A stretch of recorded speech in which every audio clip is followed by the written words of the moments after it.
Reading from Śrīmad-Bhāgavatam Canto 1,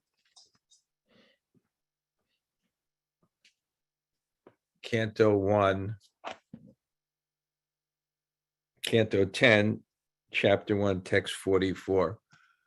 Om Namo Bhagavate Vasudevaya. Om Namo Bhagavate Vasudevaya. Om Namo Bhagavate Vasudevaya.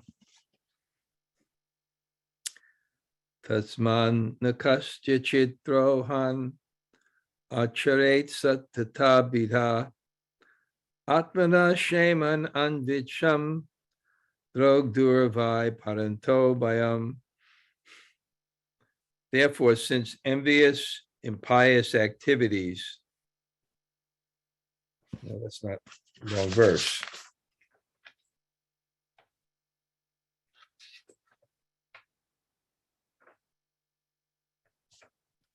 Okay. All right. We'll do 58.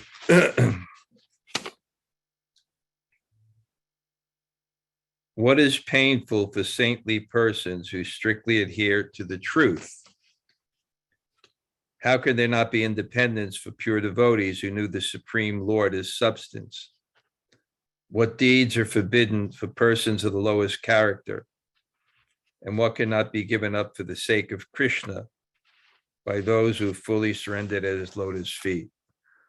Om Jnana Timirandasya Kananjana Shalakaya Taksur Unmulatam Yena Tasmai Sri Gurave Namaha Sri Chaitanya Mano Bhishtam Stapitam Yena Bhutale Swayam Rupa Kadamayam Dadati Sapadantikam Pancha Kalpa Tarubhyascha Kripa Sindhu Bhayevacha Patitanam Pavanebhyo Vaishnavebhyo Namo Namah.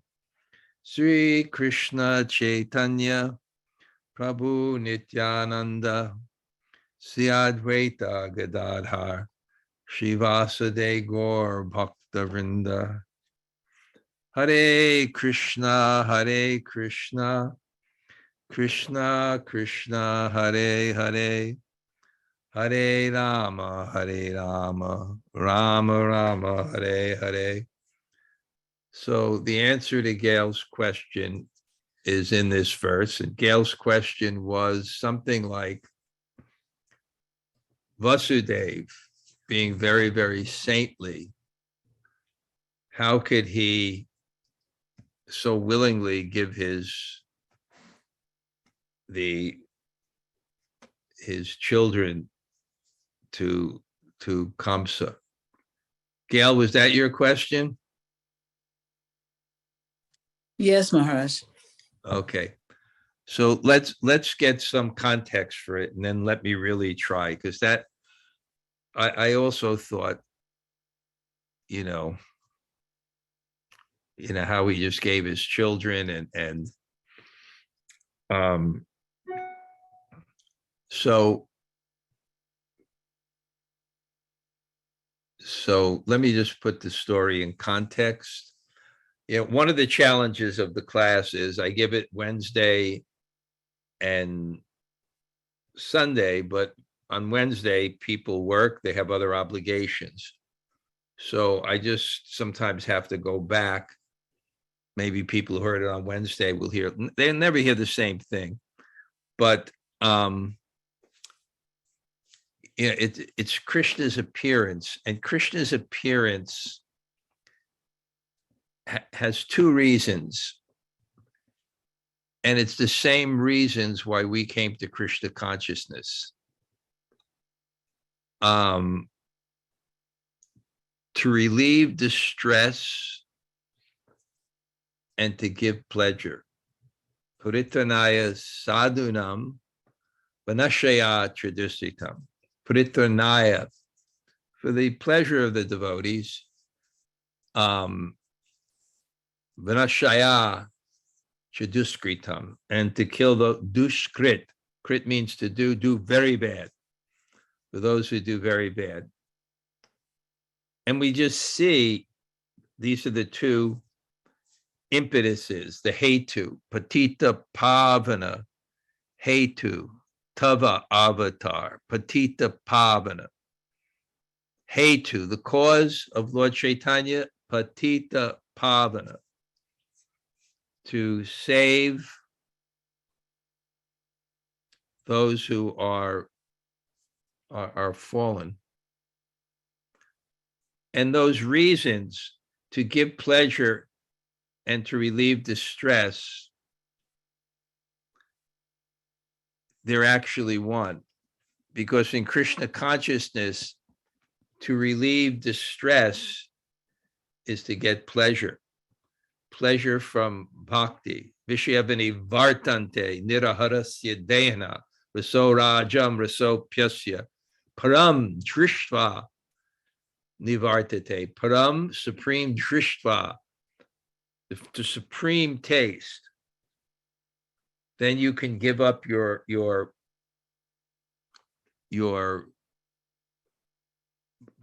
anarthas, the things that don't have value to achieving the fruition of your faith. And I've always described faith in terms of pleasure. Faith is where you think your happiness will be. So real faith is where there is actual happiness. You may have a false faith, and we do. We have false faith in so many things that are not giving us happiness. I read today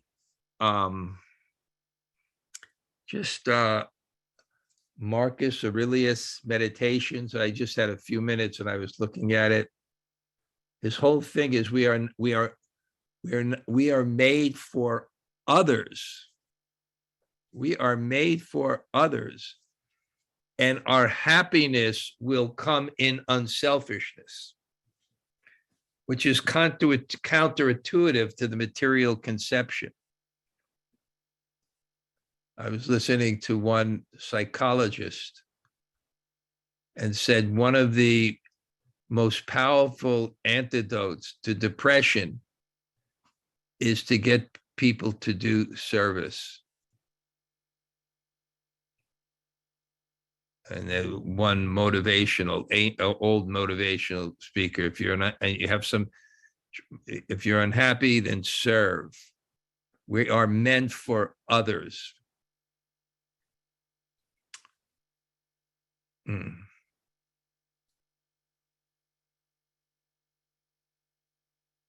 So in terms of Krishna's appearance,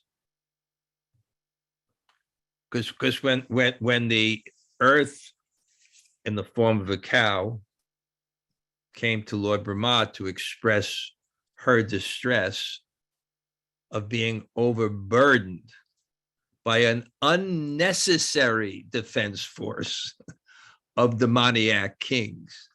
Unnecessary. Kshatriya, there are warriors that protect from hurt. That's a necessary defense force.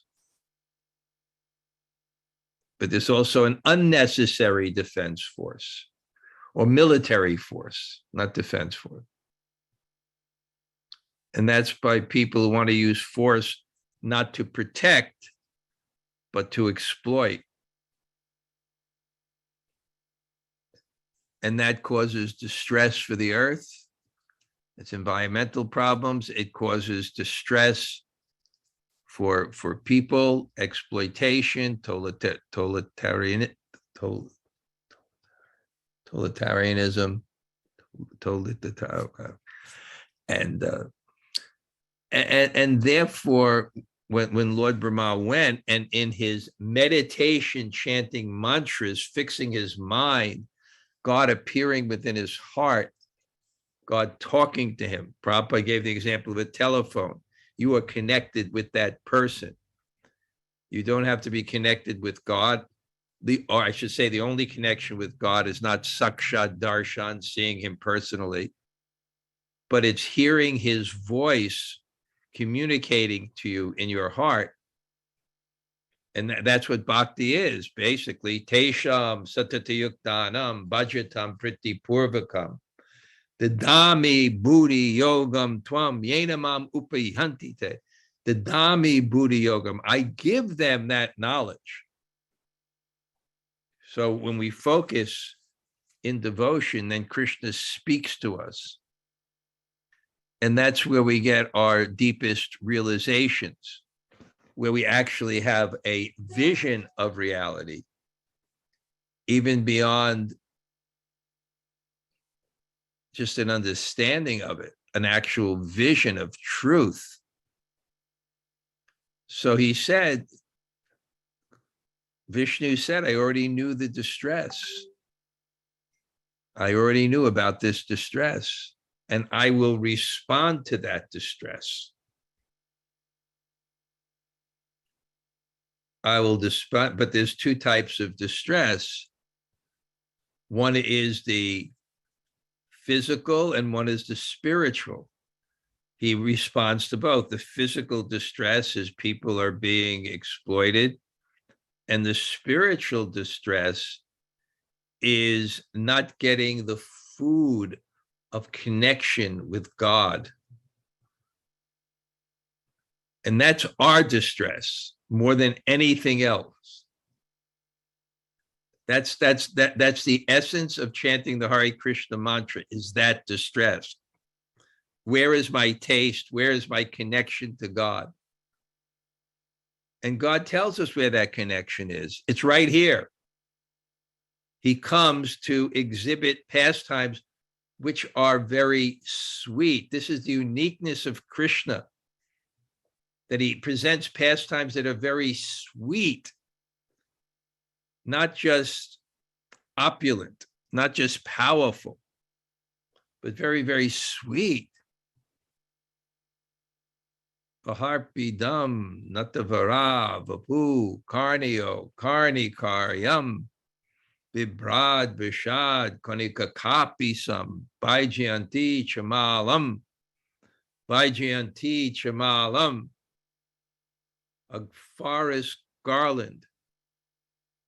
Baharpidam, with 5 different types of exquisite flowers. Baharpidam, Natavara, Baharpidam, that peacock feather. I think there cannot be a full conception of God without a peacock feather, because God is that being which no greater can be conceived. And if you have any conception and it doesn't have a peacock feather, we can conceive of something greater. Natavara, the beautiful Natavara, the most excellent dancer. Vapu, Karnio, and his decorations, and his sweetness, and his exchange of love.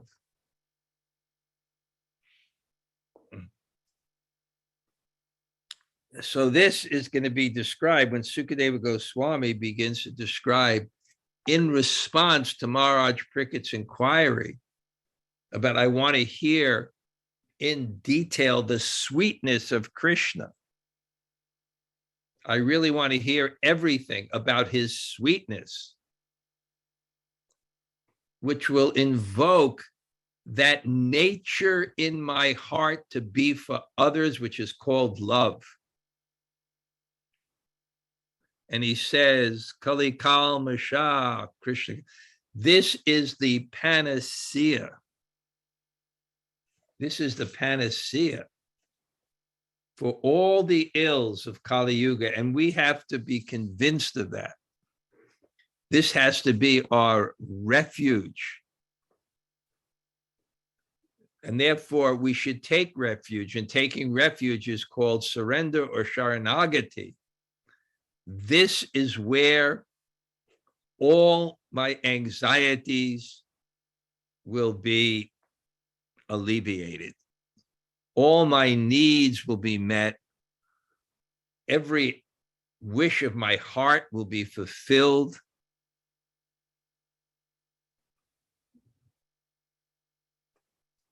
And this is Krishna-katha. This is Krishna-katha. So he begins to explain it. And we know about the marriage procession. We've discussed about that and how Kamsa, hearing the Akashvani and he was insulted by it. It's not just you're going to be killed, but you're such a fool. Even we have, we have ego. Someone goes to you, just put your name in there. You fool. You fool. How easily we're insulted. And the bigger the ego, the more one feels insulted.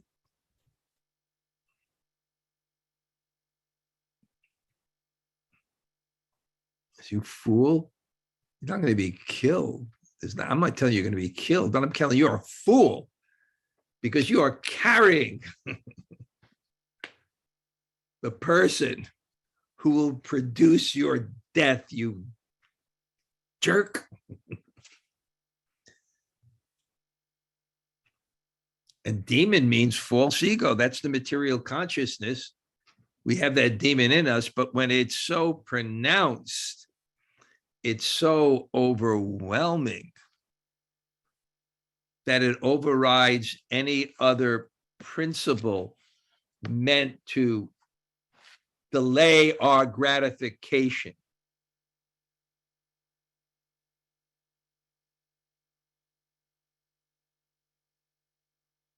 Which includes our self-conception of ourselves. You fool. And therefore he was going to, and then Vasudeva was in this incredible situation because Kamsa was so much more powerful. So he tried to protect his wife. And first he tried it by diplomacy, flattering Kamsa, creating some fear of the reactions of what he was doing. I can repeat it many times, but you can imagine how you would react if you're about to do something so heinous and then you heard, how can you kill a woman who is your sister on the day of her marriage? But Kamsa only saw the world according to his desires.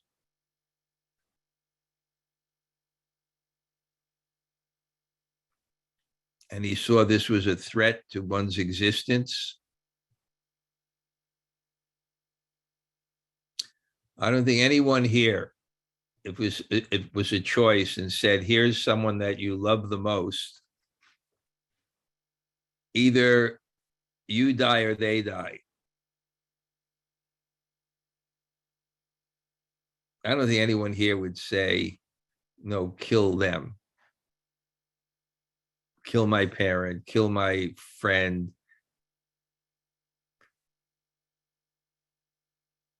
Kill my child.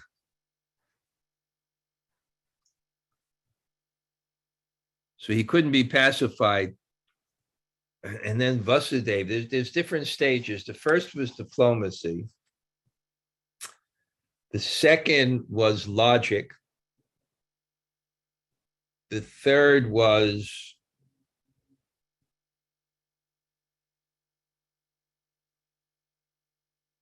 I think I just made this up, psychology. Let's see if we're, so here was the logic.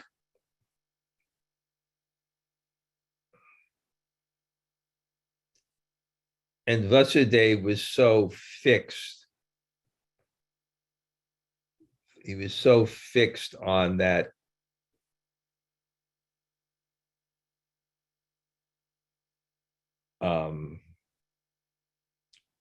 the mind of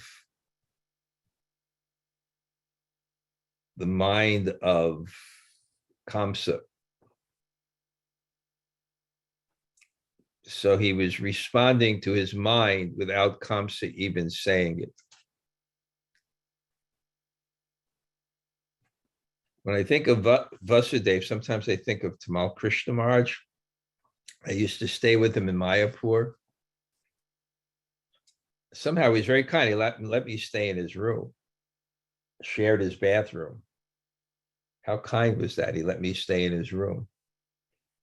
So nice of him. And they were having a mini meeting. They used his room. He was out someplace in another meeting. And they were trying to convince this one devotee who was ambitious to be a GBC, governing body commission, why they couldn't be the governing commissioner. And I was kind of sitting in the room and I'm watching them. And there were three people trying to convince him. One was Jagadish, who was the Minister of Education. One was Śrīmad-Bhāgavatam Swami. And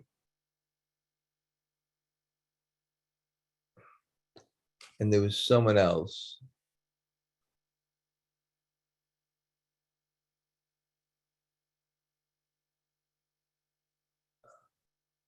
And Tamal Krishna Maharaj walked by, he wasn't in the meeting. And then he looked and he said, and he looked at the first person, I forgot, it was Saikai. He said, you're telling him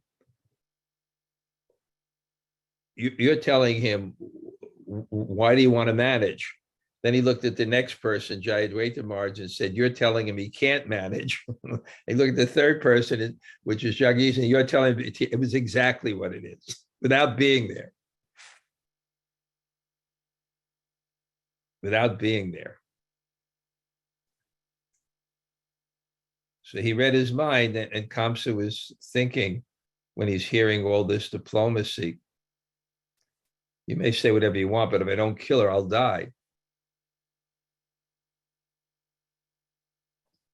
And so therefore, he says, well, for one who is born, death is certain. And then he's watching Kamsa's mind again, and he kind of understands how this demoniac person will respond. He said, well, okay, death is sure, but there's nothing after death. And then he says, And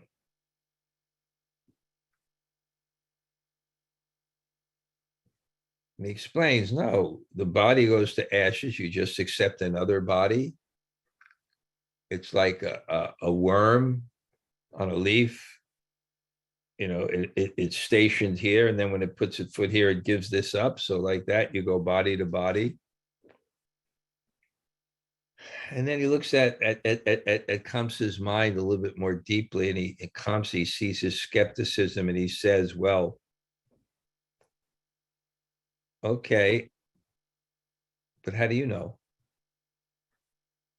Why should I believe that? You want me to make such sacrifice to not kill this lady who'll be holding my death? And you give me some, how do you know? And then he just says, you know, in dreams, we create bodies with our minds.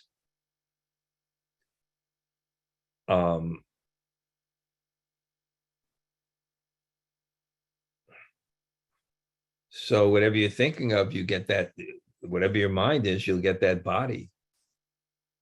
So you can just observe, even in your lifetime, you've had so many bodies. And he said, okay, I understand, but okay, he's looking, he says, yeah, but Kamsa's now thinking, hey, I don't know about this, but I know for sure I'm the king now. And I'm the king. I have a king's body. I'm not going to give up a king's body for some philosophy. And then he says, well, it's just a concoction that you're a king. It's like the moon reflected in a pot of water, and the pot of water is moving, so you think the moon is moving. So your consciousness is reflected on a particular vikara transformation. And one body or another, you'll be similarly detached. And the conclusion is, really, if you want to know the ultimate conclusion, Kamsa, envy causes a body.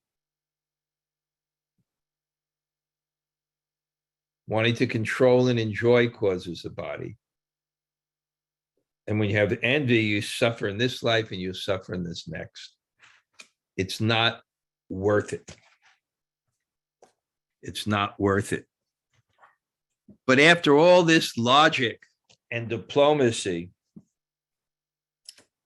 he's still not, he sees he did not care. He didn't have that. All he could do was focus. I am the king. I am enjoying, like a child. I am this and I am enjoying. I can't see beyond that. I'm not Brahman. I'm not broad-minded. I'm narrow-minded. My mind, and we're also narrow-minded.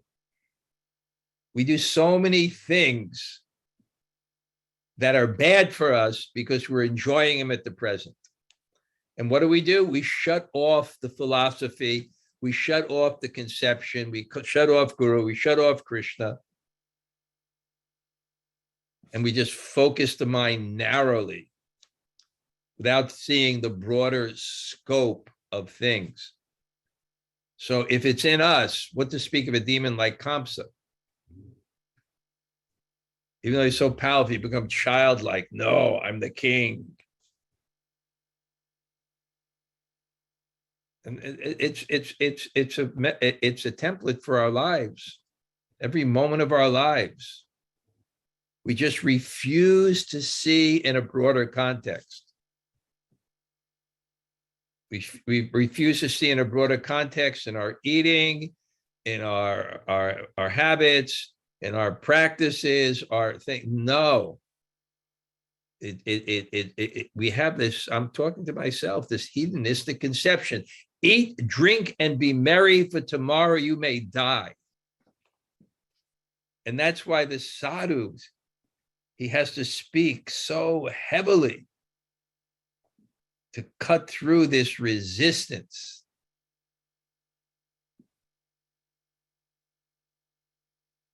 So, but Vasudeva was not an ordinary person. And the kettle drums, Dundabi, and the trumpets, Anaka,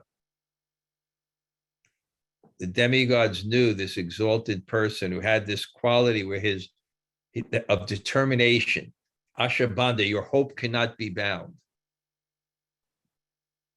So he had to think, now, is there anything else I can do?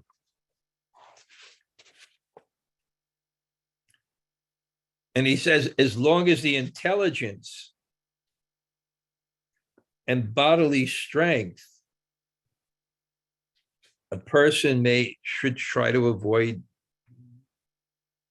death. It's the duty of every person. So we should try to avoid death. And of course, we should try to avoid death, but the only way we're going to avoid death is not by miracle cures, not by a fountain of youth, but by becoming free from the illusion of non-existence. That's the only way we can be free from death. All our problems are perceptual, they're not actual. It's like you're being eaten by a tiger in a dream. The problem is not within the dream. The problem is to go beyond the dream. And that's what we have to be convinced of. The solution to our problem is never within the dream, it's beyond the dream. It's waking up from the dream. So then he made this consideration of, let me deliver all my sons, and let me do what's, because he wanted it, he wanted to take it as far as his intelligence can go. See, he said, I tried, I'm not going to give up. This is a great person. Let me see what I can do to solve this problem. Prabhupada and the Jaladuta, Prabhupada spreading Krishna consciousness. When one has a duty, he takes it as far as his intelligence can take him.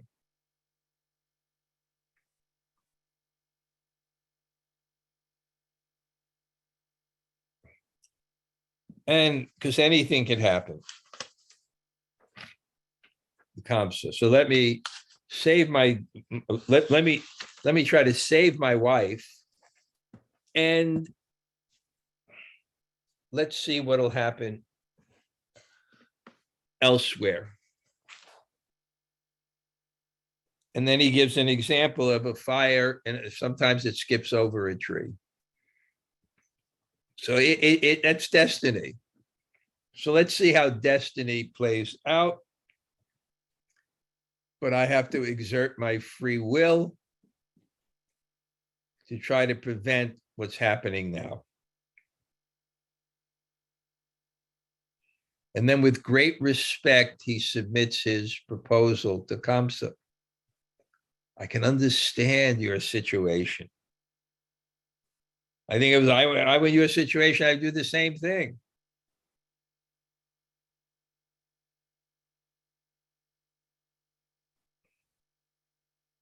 After considering it, the matter, contemplating in this way, yabat,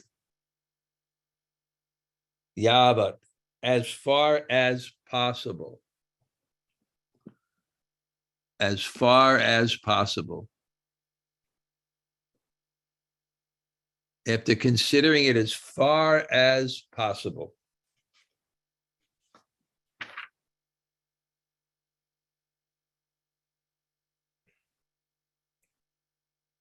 And then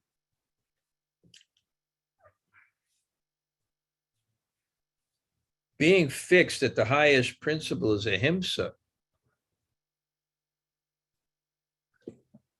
It's more than truth. You can lie. If the truth will result in violence and the lie will result in prevention of violence, then it's better to lie, because ahimsa is a higher principle. And Vasudev, now he was in so much anxiety because this most cruel, this shameless person, but externally he smiled. Externally he smiled. He was very diplomatic. He had an objective. And then he gave his,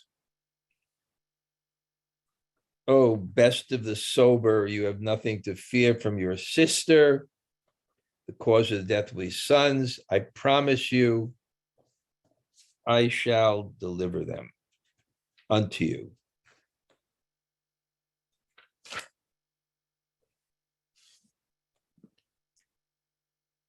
And Kamsa agreed, tadvak saryavit, because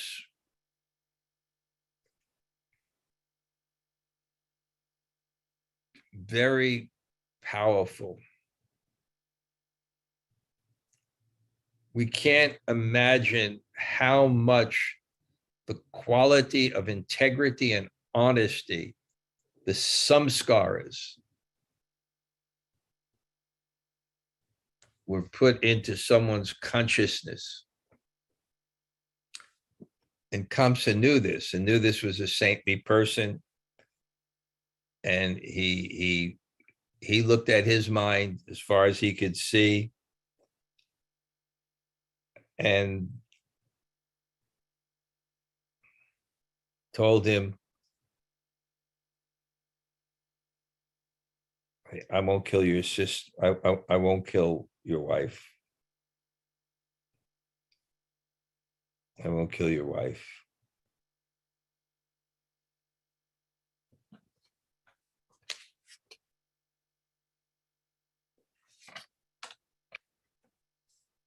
And thereafter, he gave his birth and bore these sons. And this is we're getting to the point where I think we could deal with Gail's question, but this is the thing that really gets. He says he was very much disturbed by the fear of becoming a liar by breaking his promise. Thus, with great pain, he delivered his firstborn son named Kirtiman into the hands of Kamsa. Ati Vivala, very, very much afraid. So Gail's question is, I'm just presenting that Himsa is the highest principle. So what the hell you care about your damn word?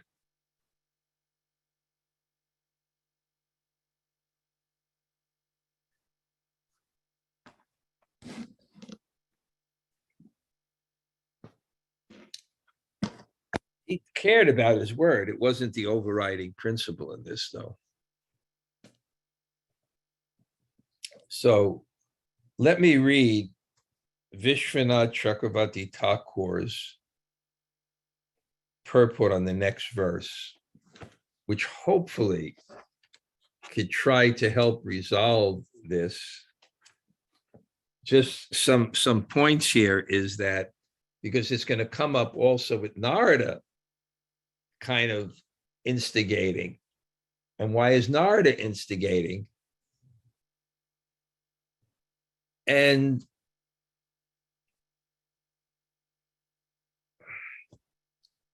Vasudeva has a service.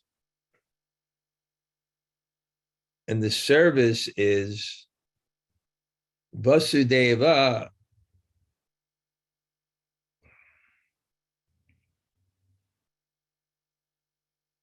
viduṣāṁ Vasudeva Shabditam. He has the consciousness that's the suitable vessel to actually attract God. This is his service. Viduṣāṁ Vasudeva Shabditam.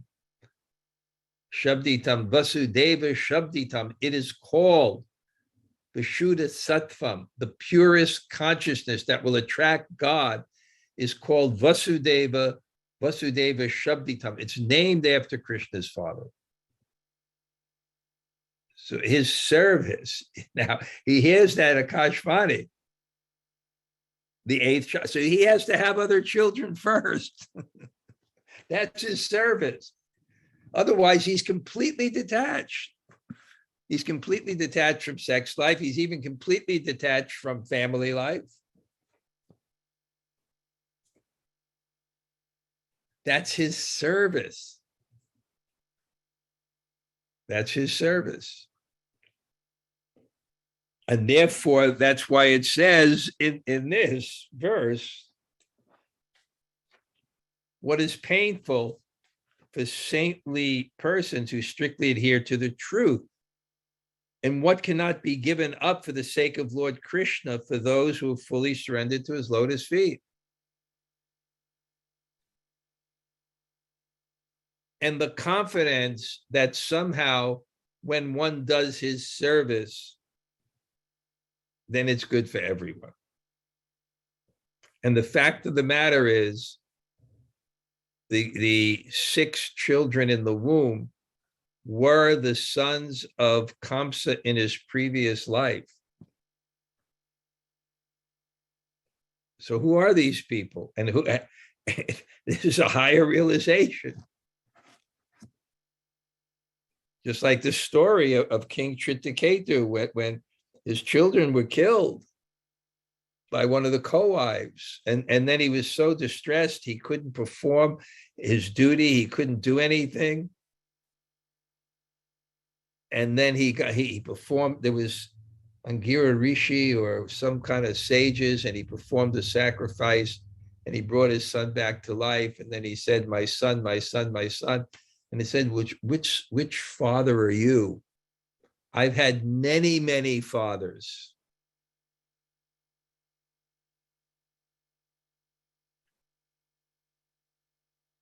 There's a verse that says,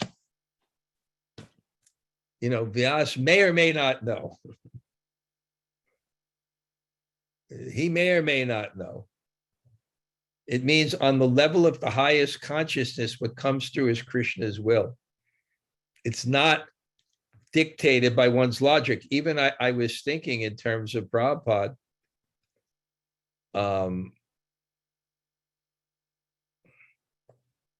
couldn't analyze everything he did simply by logic or reason, but it happened to be Krishna's will. And the proof is how Krishna consciousness spread. It wasn't just a material plan. I know one time Bhakti Siddhanta wrote one letter to someone, then he said something else, and one of his disciples asked him, he said, no, I never said that. I never. And then his disciple quote this verse, Vyas may or not know, he may not know. It's all coming from Krishna. So that's his service. And that's why Narada comes and expedites it by telling Kamsa, no, the demigods, they're all taking birth all over the place. They're taking birth all over the place. Come. And he agitates Kamsa. That's also, so why is he doing that? He's agitating Kamsa. Then he throws Devaki back in prison and the children. It's coming from Krishna. And it's part of actually, I was just reading again these meditations by Marcus Aurelius, I guess that's what you call him. And he just had faith in the logos, the order of the world. And therefore, when distress comes to me, tragedy comes to me, it's part of the logos. They had that faith. It's part of God's plan.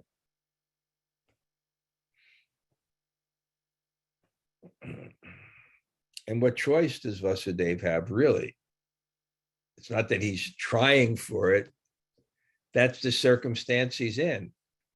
He has to produce a kid every year to bring Krishna to appear. And Narada wants it. So therefore it says in this, so what is too difficult? What sacrifice is too difficult? I guess I'm not a biblical scholar by any means. But the story of Job, is it? Or Abraham sacrificing his son? There is a higher reality. There's a higher perspective.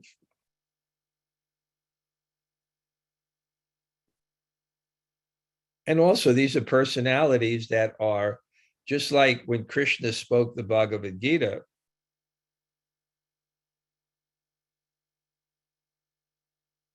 a devotee is required to be in ignorance, which is Arjuna. And his ignorance is part of the Bhagavad Gita. So what kind of service is that?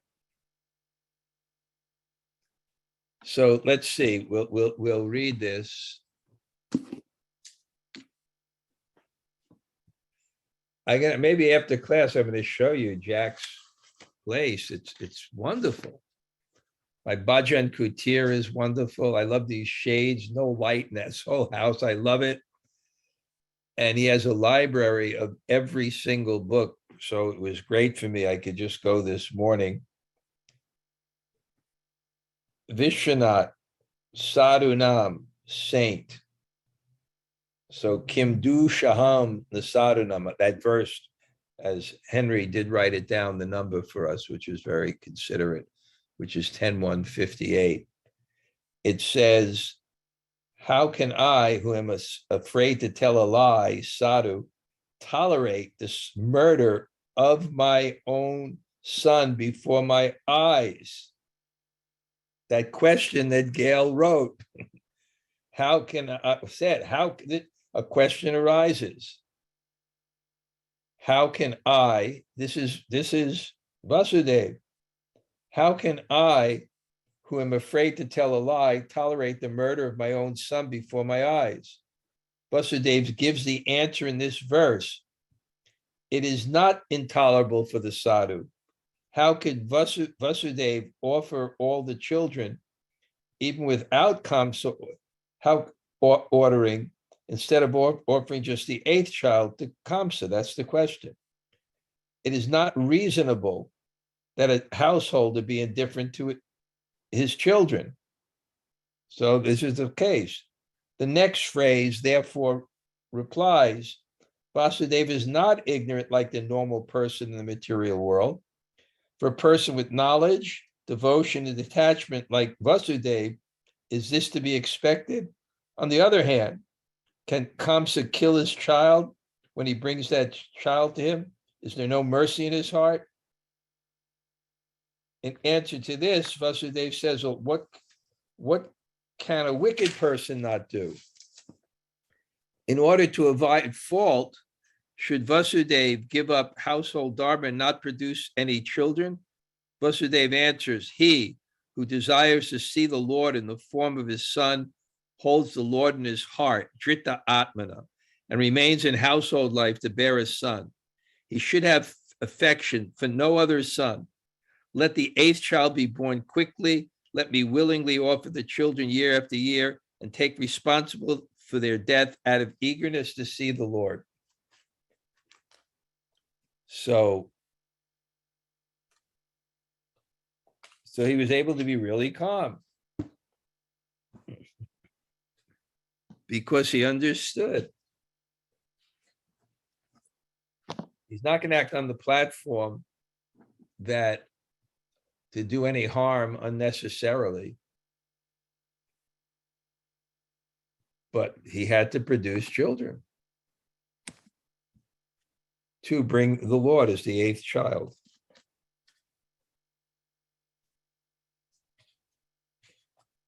My dear King Parikshit, when Kamsa saw Vasudeva being situated in truthfulness, was completely equipoised in giving him the child, he was very happy. Therefore, with a smiling face, he spoke as follows. O Vasudeva, you may first take back your child and go home. I have no fear of your first child. It is the 8th child of you and Devaki I am concerned with, because that is the child by whom I am destined to be killed. So look at the effect, the power. He's perfectly situated in these yamas, and they have mystic power. They have mystic power. Just like if someone's perfect in ahimsa, a mongoose and a cobra, the most deadly enemies, cannot oppose each other.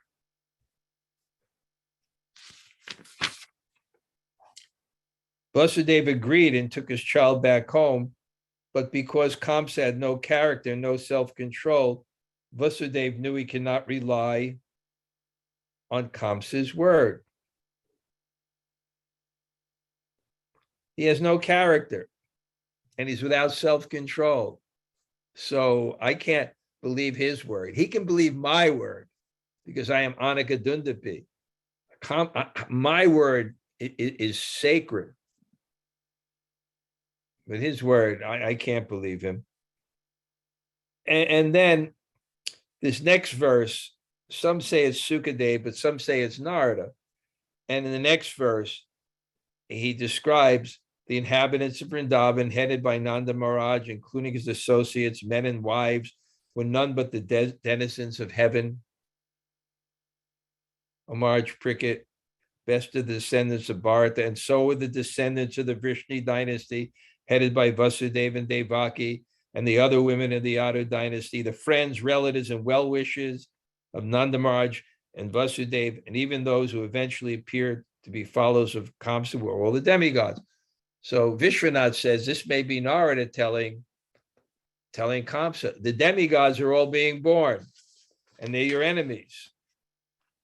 Once the great Saint Narada approached Kamsa, informed him of how the demoniac persons who were a great burden on the earth were going to be killed. Thus Kamsa was placed into great fear and doubt. I think a few more verses. After the departure of Narada, Kamsa thought that all these members of the Yadu dynasty were demigods. He feared death. Then he arrested Vasudeva and Devaki and chained them with iron shackles.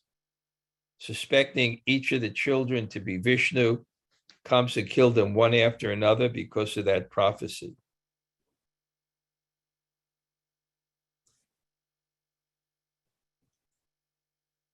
Because Vishnu was to kill him, Kamsa should not spare any of Devaki's children. Narada advised, Narada's intention was that Kamsa, by killing the children, would increase his sinful activities so that Krishna would soon appear to him. And then the next verse describes that kings do this. And he's actually, Sukadeva is describing this, kings are greedy. He said, look at your own family. They were going to kill their relatives. So why do you think that Kamsa won't? To satisfy their whims, they may kill anyone. That's the nature of a person. And then he explains in the previous verse, Kamsa had been a demon named Kalanimi, had been killed by Vishnu.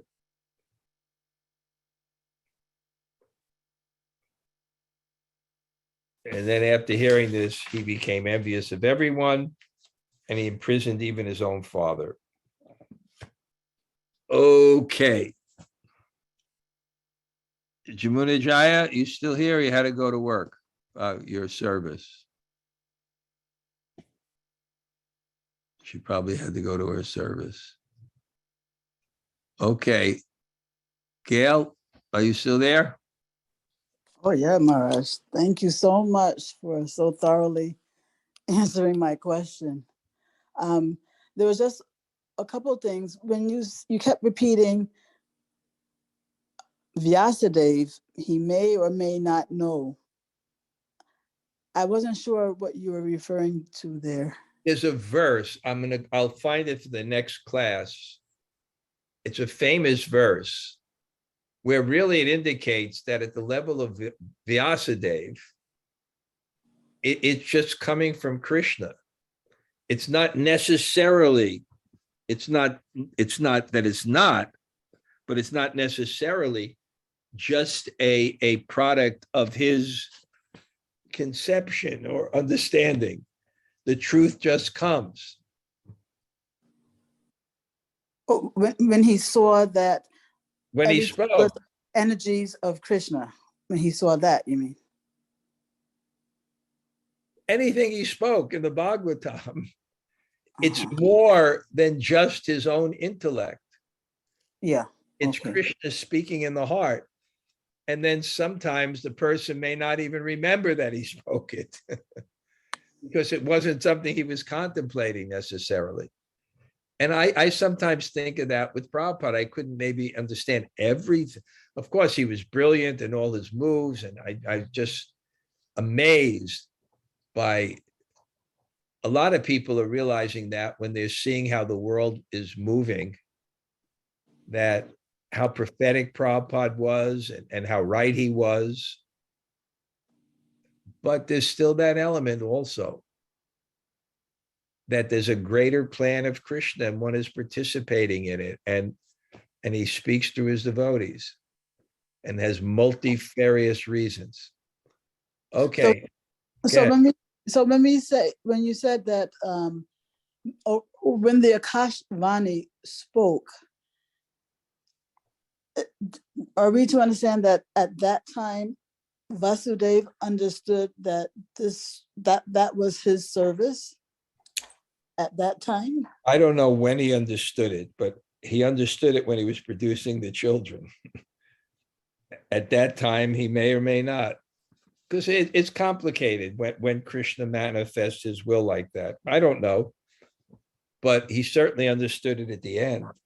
Because you said that, the reason why he was able to give it the children was because he was doing it as a service. So he had to. But I'm just saying, at that particular time, there was some excitement that Krishna will appear. And Kamsa grabbed the hair after that. So I don't think immediately he thought, let me give all my children. It's Kamsa grabbed his hair after that. Yeah, I just think that for the argument to work, we have to understand how Vasudeva understood before he offered the children. Before he offered the children, he had to have understood that this was his service. And I don't know where or how we understand that. I don't, well, he figured it out because he was deeply thinking what to do. And I think perhaps and this is just speculation now, I think perhaps when it came to the point where he thought, how do I go save my wife? And then came to the point, well, I can only do it by offering the children. And he was in terrible, it's also mentioned, he was in terrible anxiety about that also. It wasn't, he was like happy about that. It's also described in the Bhagavatam that he was terribly in anxiety about that.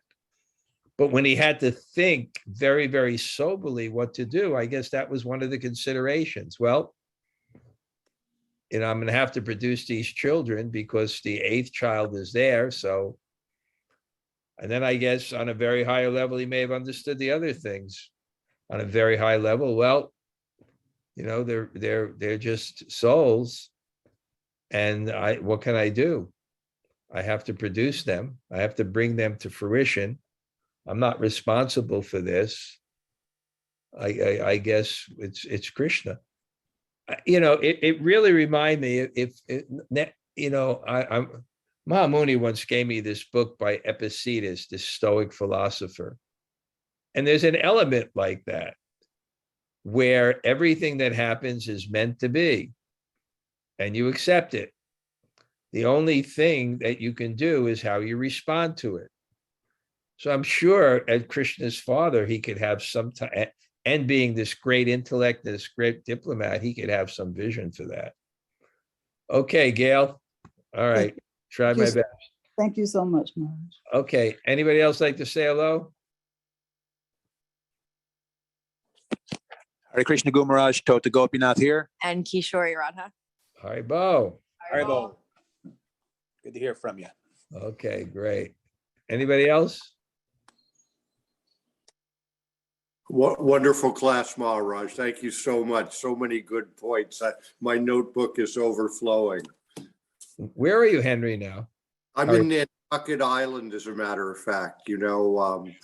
I just come here every once in a while to be reminded of how poor I am. Really, huh? They have some toys up here, I'll tell you.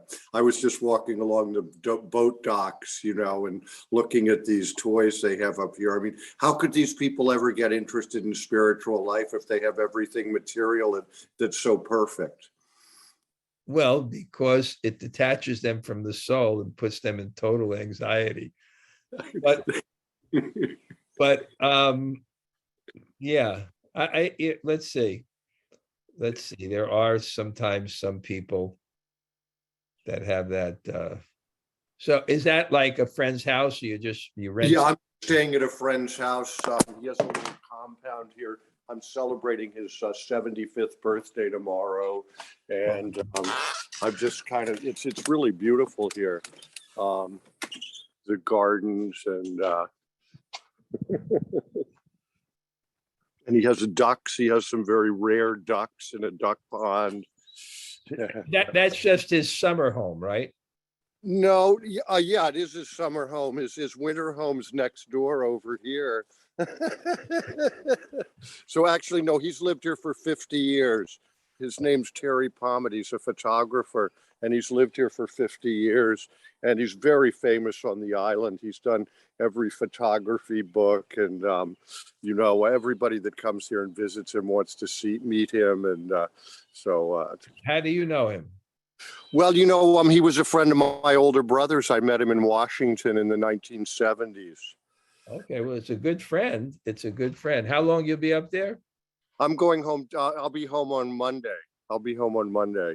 Okay, well, thanks for, calling in from Nantucket.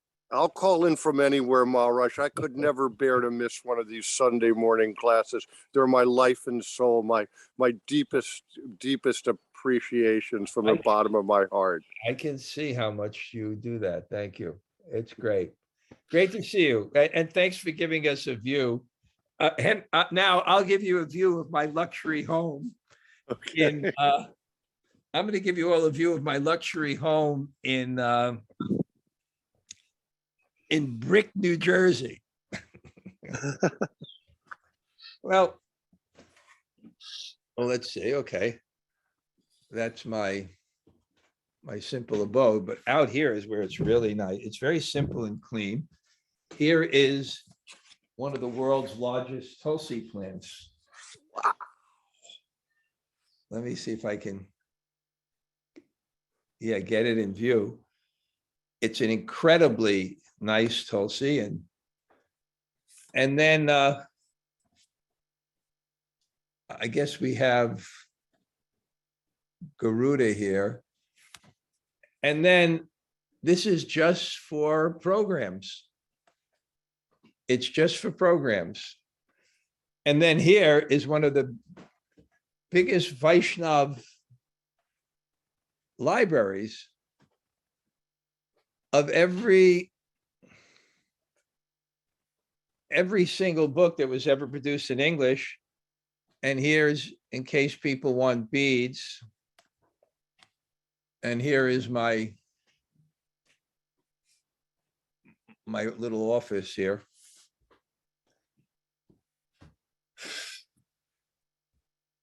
Okay, so Haridas, next year we'll go and we'll distribute books and do kirtan in Nantucket.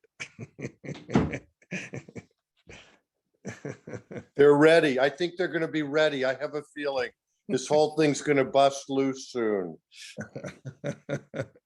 Okay. Great to see you. Thank you. It's interesting. I'm going to look up Nantucket on Google. It's evidently where a lot of moneyed people like to hang out, right? Wasn't that where the Kennedys used to hang out?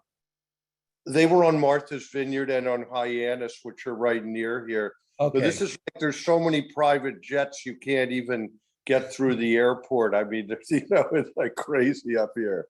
Really, Nantucket. Okay. All right, Henry, good. Anybody else like to say hello? Hare Krishna Maharaj, thank you very much for the Oh, class. I'm so happy. You always, I initiated you, Yavat Sundari, but you're very faithful. You come to all the classes. That's Yeah. great. Thank you. It's great, your classes. Thank you very much, Maharaj. It's very good Okay, that we thank can you. have this I will. connection. Thank you. Good. Haribol. Anybody else like to say hello? Hare Krishna Maharaj. Thanks for the class. Surya Radhika, Haribo, good. You and your mother, steady. For Thank years, you, Maharaj. always hearing Krishna-katha, great. Okay, It's our honor. Thank you. maybe we can have another little Iranian retreat or something. Or I'm gonna have a retreat anyway. The one that your mother went to, I'm having again. So anyway, maybe we'll figure it out. We should Okay, definitely thank you, meet Maharaj. in India. And we'll speak to Thank you. Sideshri. Maybe we can all do it together. Okay, anybody Okay. else? Hare Krishna Krishna Maharaj. Maharaj, Ram Kishore Das. Thank you for the class, Maharaj. Oh. Wonderful. It's winter there in Argentina, huh? Cold there. Yes, Maharaj. Okay. Very cool. Very cool. Well, your house is okay, right? Yes, no problem. Okay, good. Okay, anybody else? Hare Krishna, Guru Maharaj, Slow Govinda. And Braja, thank you for class. Thank you for class. Haribo. All right, well. It's nice here, this, brick ain't Nantucket, but somehow inside here it's okay. What's your town called? Tom's Rivers? Yeah, Tom's Yeah. River. It's just the town over. Okay, Yeah. okay. Tom's River's not Nantucket either. Now, Holly, now that can compete with anything. Okay, anybody else? Cool.